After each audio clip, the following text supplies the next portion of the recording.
Hillbilly Elegy, a memoir of a family and culture in crisis, by J.D. Vance. Introduction. A 12-year-old girl is standing on her porch in the hills of Kentucky. She sees two men trying to load her family's only cow, their lifeline in a world without running water, into the back of a truck. 214. She doesn't yell for help. She doesn't cry. She runs inside, grabs a rifle, and fires. 215. One of the men collapses, a bullet in his leg. 216. The other speeds away. 216. The young girl walks over to the would-be thief, writhing on the ground, raises the barrel of her rifle to his head, and prepares to finish the job. 217. Luckily for him, her brother steps in and stops her. 218. That young girl was Bonnie Blanton. Years later, she would become a grandmother. Her grandchildren would call her Mamaw. And that little girl, who was ready to kill to protect her family, would become the one person standing between her grandson and a world determined to swallow him whole. This isn't a scene from a movie. This is a real memory from the life of J.D. Vance, a young man who grew up in the heart of America, in a world that feels both foreign and yet deeply familiar. His story, told in the powerful memoir Hillbilly Elegy, became more than just a book. It became a cultural phenomenon, a window into the struggles and the spirit of the white working class in America's Rust Belt and Appalachian Mountains. It's a story that resonated with millions because it pulls back the curtain on a crisis of family, of faith, and of identity. By the end of our time together today, you'll understand the invisible forces that shape the lives of so many people in this country. You'll see how a boy who nearly failed out of high school, a boy surrounded by chaos, addiction, and poverty, could find his way to Yale Law School. And most importantly, you'll discover the one thing that can save someone when the world around them seems to be falling apart. It's a story about escaping the demons of your past, but also about realizing that some of those demons will chase you forever. And learning how to face them is the bravest thing you can ever do. Book summary. To understand J.D. Vance, you have to understand that he has two homes, and they are two different worlds. One is a place he lived, and the other is a place that lived in him. His address for most of his childhood was Middletown, Ohio, a steel town in the Rust Belt that, for as long as he could remember, was losing jobs and losing hope. 46. It was a place of fading factories and the quiet desperation that follows when an entire way of life starts to disappear. But his home, the place that owned his heart, was Jackson, Kentucky. 158. A small town deep in the coal country of the Appalachian Mountains. 159. This was the land of his ancestors, a place of breathtaking beauty and crushing poverty, where the people were called hillbillies, rednecks, or white trash. 68. But to J.D., they were neighbors, friends, and family. 68. Jackson was where his grandparents, Mamaw and Pawpaw, came from. They were born into a world that didn't offer big dreams. 325. It offered coal mines, poverty, and not much else.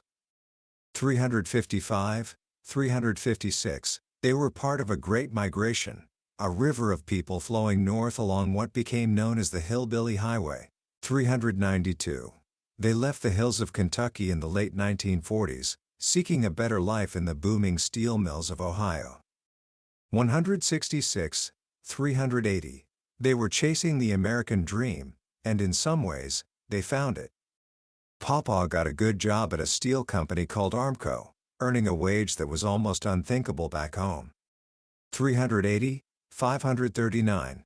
They bought a two-story house with modern plumbing, a mansion by Jackson standards.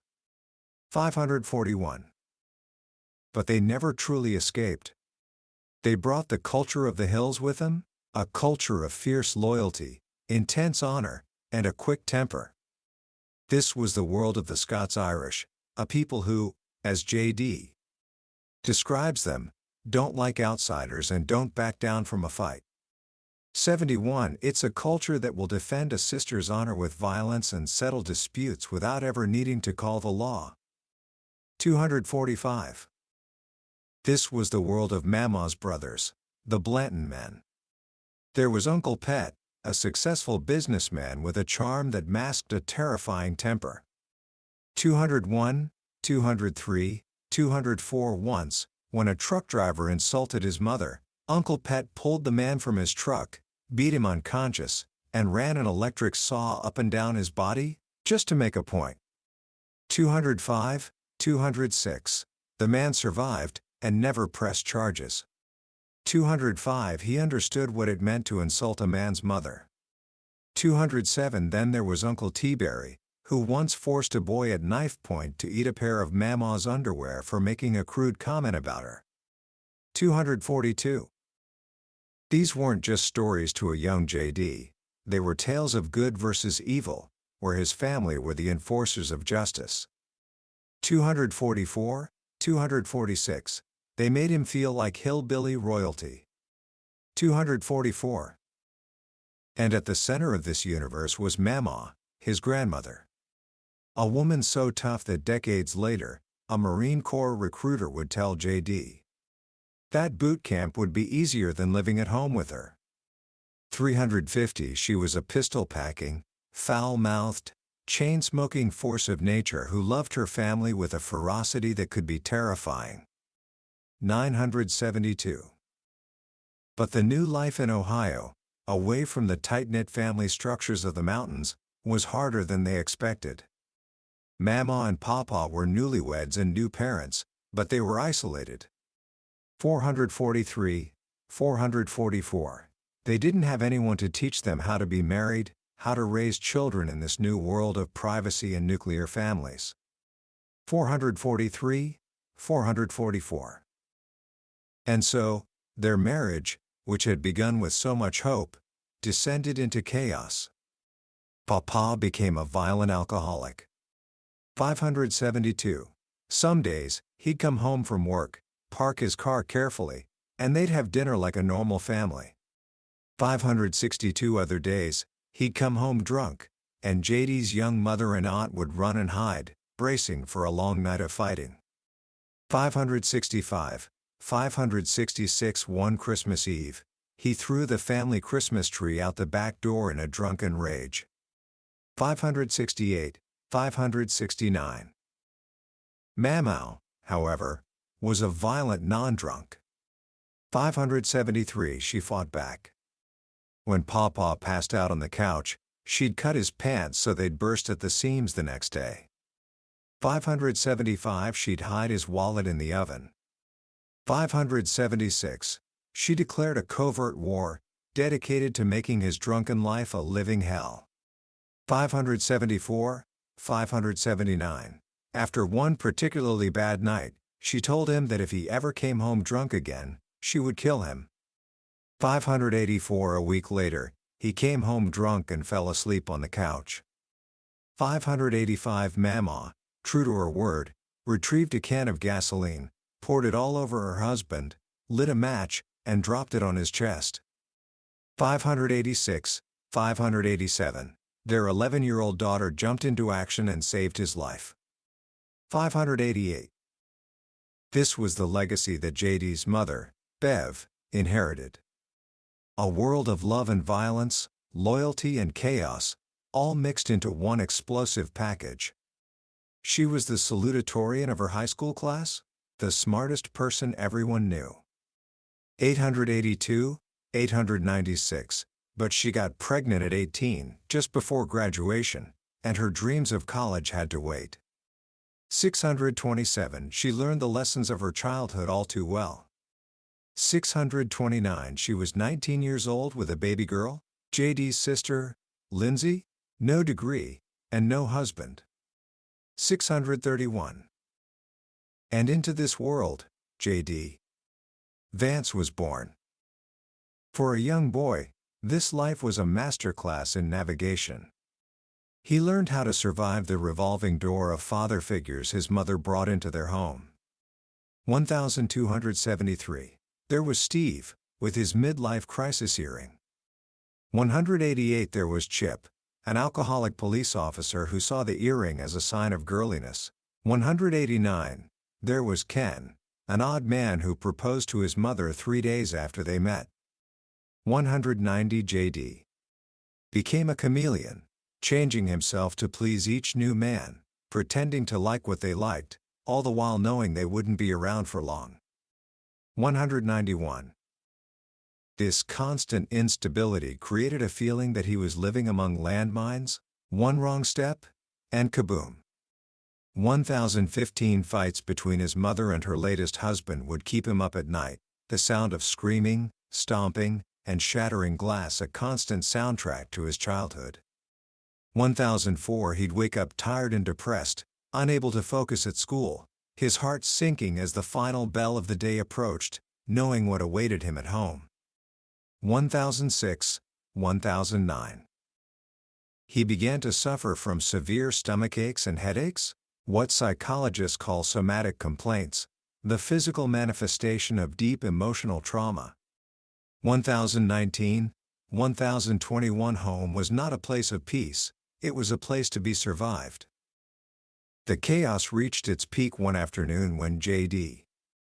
was 12.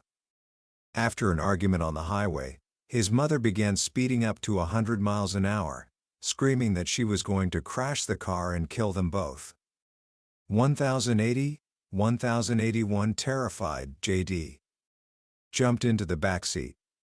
1082. She pulled over, and he leaped from the car, running for his life across a field until he found a small house where a woman was floating in her pool. 1083. 1084. 1086. 1087. Please help me, he screamed. My mom is trying to kill me. 1088. He called Mamaw, but his mother found him. 1090. 1092. She broke down the woman's door and dragged him out as he clutched at the grass, the guardrails, anything to stop her. 1095. Just then, the police arrived. 1097. They wrestled his mother into the back of a cruiser as she screamed and fought. 1097. 1098. J.D. sat alone in the back of the other police car, feeling a loneliness he had never known. 1099. The hard part, he thought, was over. 1106. But in a way, it was just beginning. This event landed them in the system, social workers, family counseling, and court dates. 3392. The incident exposed the deeper problem that had been lurking in the shadows, his mother's addiction to prescription narcotics. 1623. Pawpaw's death a year later was the spark that lit the final fuse. 1490. His mother's grief spiraled into a full-blown breakdown. 1593. 1594. The semi-functioning addict became a woman completely unmoored from reality. 1625. One afternoon, she stood in a bath towel in her front yard, screaming insults at her boyfriend, her daughter, and her friends, before collapsing on the ground as a police officer tried to restrain her. 1605. 1609. She had tried to cut her wrists. 1611. This was the abyss. J.D. was close to falling in. His grades had plummeted. He was nearly failing out of high school. 1810. He was experimenting with drugs, adrift in a sea of family chaos, with no anchor to hold him. 1814. He had seen fighting, violence, addiction, and instability his whole life. But for the first time, he felt like he had no way out. 1723. And that is when the rescue began. It didn't come from a government program or a social worker. It came from the two people who were the source of so much of the original chaos, but who had, in their later years, found a quiet peace, Mamaw and Pawpaw. Years earlier, Pawpaw had simply quit drinking. 632 No fanfare, no rehab. He just stopped.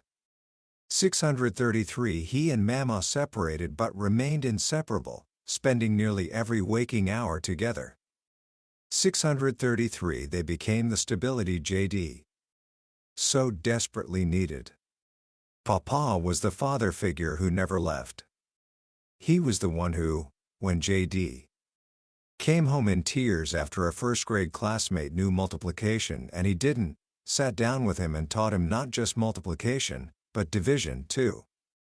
821 For years after, they practiced math together, a quiet ritual of love and learning that taught J.D. a profound lesson, that a lack of knowledge and a lack of intelligence were not the same thing. 1544 One could be fixed with a little patience and a lot of hard work. 1545 But it was Mamaw who became his true savior, his hillbilly terminator. 10 After the incident with the urine, when his mother, having relapsed, frantically demanded a clean sample from him to pass a nursing board drug test, Mamaw saw that the line had been crossed. 1836, 1838, she told J.D. to come live with her, permanently. 1874 If your mom has a problem with it, she said, she can talk to the barrel of my gun. 1124 For the next 3 years, J.D. lived in one house, with one person. 2159, 2160, 2161, the chaos stopped. The screaming stopped. The revolving door of strangers stopped. Mamaw's house wasn't a palace of tranquility. She was a hard woman to live with, sharp-tongued and demanding. 1882 Her rules were simple. Get good grades, get a job, and get off your ass and help me. 1888 If he forgot his homework, she called him shit for brains.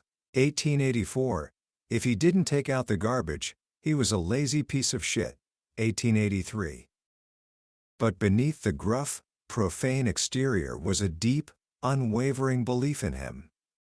She was the one who told him, never be like these fucking losers who think the deck is stacked against them. You can do anything you want to. 497, 498. It was her home that gave him the peace to do his homework, the stability to make lasting friendships, and the space to heal. 2162, 2163, 2164. He didn't realize it at the time, but his grades began to improve almost immediately. 1970. The boy who nearly failed his freshman year of high school was on his way to somewhere else. But he still wasn't ready. When it came time for college, he looked at the financial aid forms for Ohio State and felt a wave of terror. 2201, 2205, the debt, the independence, the lack of structure, it was all too much. 2212 He knew he needed something to forge him into the man he wanted to be. That's when he joined the Marine Corps. Mamaw hated the idea. You're a fucking idiot, she told him. They'll chew you up and spit you out. 2241 But J.D. knew he had to go. Boot camp was a shock to the system. On the first day, a drill instructor with a Tennessee twang saw him grab a piece of cake in the chow hall. He walked up to J.D., looked him up and down, and said, "You really need that cake, don't you, Fatas?" before smacking it out of his hands. 2306, 2307. J.D. had been conditioned his whole life to respond to such an insult with violence. But in that moment, something shifted. He cleaned up the mess and went back to his seat. 2309 The Marine Corps, with its barrage of challenges, began to teach him that he had underestimated himself. 2311 He had spent his youth believing that his choices didn't matter, a psychological state known as learned helplessness. 2323 The Marines taught him the opposite, learned willfulness. 2326 It taught him discipline, responsibility, and how to live like an adult. It taught him how to balance a checkbook, how to run 3 miles in under 20 minutes, and how to lead grown men. 2477, 2492, 2493. It took the chaos of his youth and replaced it with an unbreakable structure. He served 4 years, including a deployment to Iraq, and came home a different person. 3168. The pudgy, insecure kid was gone. In his place was a man who knew exactly what he wanted and how to get it. 2533. He enrolled at The Ohio State University and, in a whirlwind of focus and determination, graduated in just under 2 years with highest honors. 2642. Next stop, Yale Law School. Arriving at Yale was like landing on another planet. 2858. It was a world of breathtaking architecture, of casual conversations with former prime ministers and governors, and of social rituals he couldn't begin to comprehend. 2804, 2809. He felt, for the first time in his life, like an outsider. 2843. Here, a surgeon mother and an engineer father were considered middle class. 2859. His classmates, brilliant and kind as they were, came from intact, wealthy families. 2846. They followed a different set of rules, a different way of being. This was never more apparent than during a recruiting dinner at one of New Haven's fanciest restaurants. 2937. Confronted with 9 utensils, 2 kinds of white wine, and something called sparkling water, J.D. felt a wave of panic. 2941, 2953, 2963. He excused himself, called his girlfriend Usha, his Yale spirit guide, and whispered, "What do I do with all these damned forks?" 2965, 2966. This was about more than forks. It was about social capital, the invisible networks and unspoken rules that successful people use to navigate the world. 2995. They don't just send out resumes, they network. 2990. They have mentors who give them crucial advice. 3085. J.D. realized he was playing a completely different game, and he had just been handed the rulebook for the first time. 2989. But even with the rulebook, the old world still had its grip on him. His relationship with Usha, the woman he would eventually marry, brought his childhood demons to the surface. He was a turtle, she told him.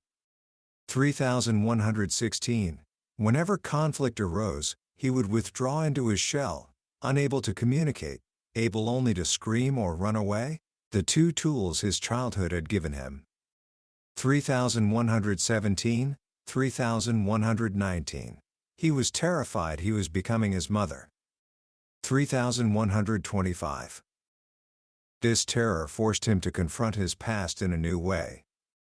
He learned about adverse childhood experiences, or ACEs, traumatic events like divorce, living with an addict, or witnessing violence, that can literally change the chemistry of a child's brain.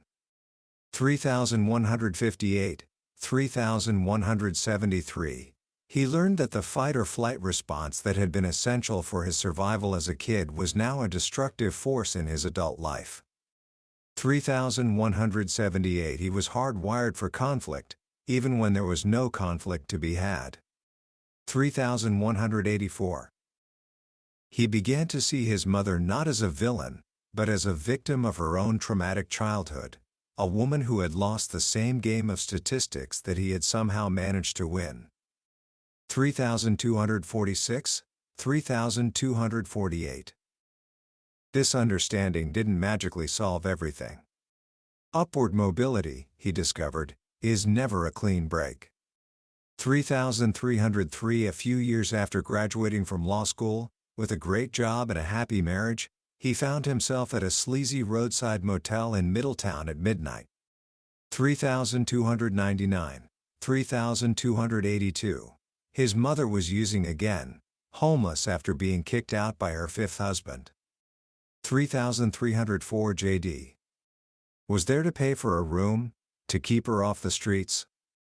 3,313. The American dream had pulled him up, but the world he left behind always finds a way to pull him back. 3,301, 3,303. He strikes an uneasy truce.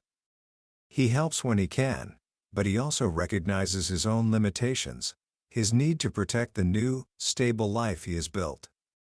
3,325. The story of J.D. Vance is not a simple rags to riches tale. It's a story about what it means to be a cultural emigrant, to move from one world to another, and to feel like you don't fully belong in either. He looks back and sees how many things had to go right, how many people had to put a thumb on the scale for him to have a chance. 3,331 Mamaw and Pawpaw. His sister, Lindsay. His Aunt Wee and Uncle Dan. Teachers. Mentors in the Marines. Professors at Yale. 3,332. 3,335. 3,336. And he ends with a haunting question. He thinks of other kids like him, kids like Brian, a young boy from Appalachian, Kentucky, hungry and scared, whose mother just died. 3,511, 3,520. What happens to them? They don't have a mamaw or a pawpaw. 3,525. What happens when the thumbs are pushing down on the scale, instead of up? J.D. Vance escaped. He is, as he says, one lucky son of a bitch. 3,511. But his elegy is for the ones who didn't. Commentary. What makes Hillbilly Elegy so powerful is that it refuses to give us easy answers. It would be simple to blame everything on economic decline, on factories closing and jobs disappearing. And that's part of the story, for sure. But J.D. Vance takes us deeper. He shows us that the problems are also about family, faith, and culture. It's a crisis of the spirit. One of the most profound lessons from his journey is the idea of learned helplessness. Think about that for a moment. It's the belief that your choices don't matter, that no matter how hard you try, the outcome will be the same. When you grow up in a world of constant chaos, where promises are always broken and stability is a foreign concept, it's easy to start believing that you have no control. That feeling is a poison. It saps your ambition and convinces you not to even try. Vance's story is the story of unlearning that helplessness. It was Pawpaw, teaching him math, showing him that effort leads to understanding. It was Mamaw, demanding good grades and a job, insisting that he was not a fucking loser who thinks the deck is stacked against him. And it was the Marine Corps, an institution that systematically breaks you down and rebuilds you with the belief that you can overcome any obstacle. The message was clear: your choices do matter. In fact, they are the only thing that matters. This brings us to the book's second crucial insight: the power of stability. We often think of opportunity in terms of money or resources, but Vance's life shows us that the most valuable resource of all is a safe and predictable environment. His life didn't turn around when he got a scholarship or a special program. It turned around the day he moved in with his grandmother and, for 3 straight years, lived in the same house with the same person. That peace, that absence of chaos, was the fertile ground where everything else could grow. It's a powerful reminder that before we can even think about climbing the ladder of success, we need to feel that the ground beneath our feet is solid. So, what can we take away from this? How can you apply these lessons to your own life, even if your world looks nothing like his? First, find your mamaw. And I don't mean you need a foul-mouthed, gun-toting grandmother, though that might be fun. I mean you need to find the people in your life who believe in you with an unwavering, almost irrational faith. The people who hold you to a higher standard and refuse to let you make excuses. It could be a teacher, a coach, a mentor, or a friend. Find that person, and when they tell you that you can do anything, choose to believe them. Second, recognize your own cultural inheritance. We all come from somewhere. We all have scripts we've learned from our families and communities about how the world works, about what's possible for people like us. JD's journey to self-awareness began when he started to understand the demons he inherited, his hair-trigger temper, his instinct to run from conflict. Take an honest look at your own programming. What beliefs or habits have you inherited that might be holding you back? Understanding your past isn't about making excuses for it, it's about taking away its power over your future. Finally, remember the power of putting a thumb on the scale. JD. Vance knows he didn't make it on his own. His life is a testament to the small, crucial interventions of loving adults. You have that power too. You may not be able to solve the world's problems, but you can be a force for stability and encouragement in someone's life. You can be the friend who listens, the classmate who helps, the person who refuses to let someone they care about give in to helplessness. That was a summary of Hillbilly Elegy by J.D. Vance. We've journeyed through the core of his story today, but I'll be honest with you, a summary can only ever show you the map. The real magic happens when you walk the territory yourself. It's in the quiet moments, when a particular story or a simple phrase from Mamaw hits you in a way you didn't expect. This podcast is designed to help you decide if a book is worth your time. If anything we've talked about today has struck a chord, if you felt a connection to the story of struggle and resilience, then I encourage you to pick up a copy. Reading it isn't just about learning. It's an experience that can genuinely change the way you see your country, your family, and maybe even yourself. The link to the book is in the description below. Also, if you found this summary valuable, please hit that like button and subscribe to the channel. It lets me know that these journeys are worth taking, and it ensures you won't miss our next exploration into another life-changing book. Let's keep growing together.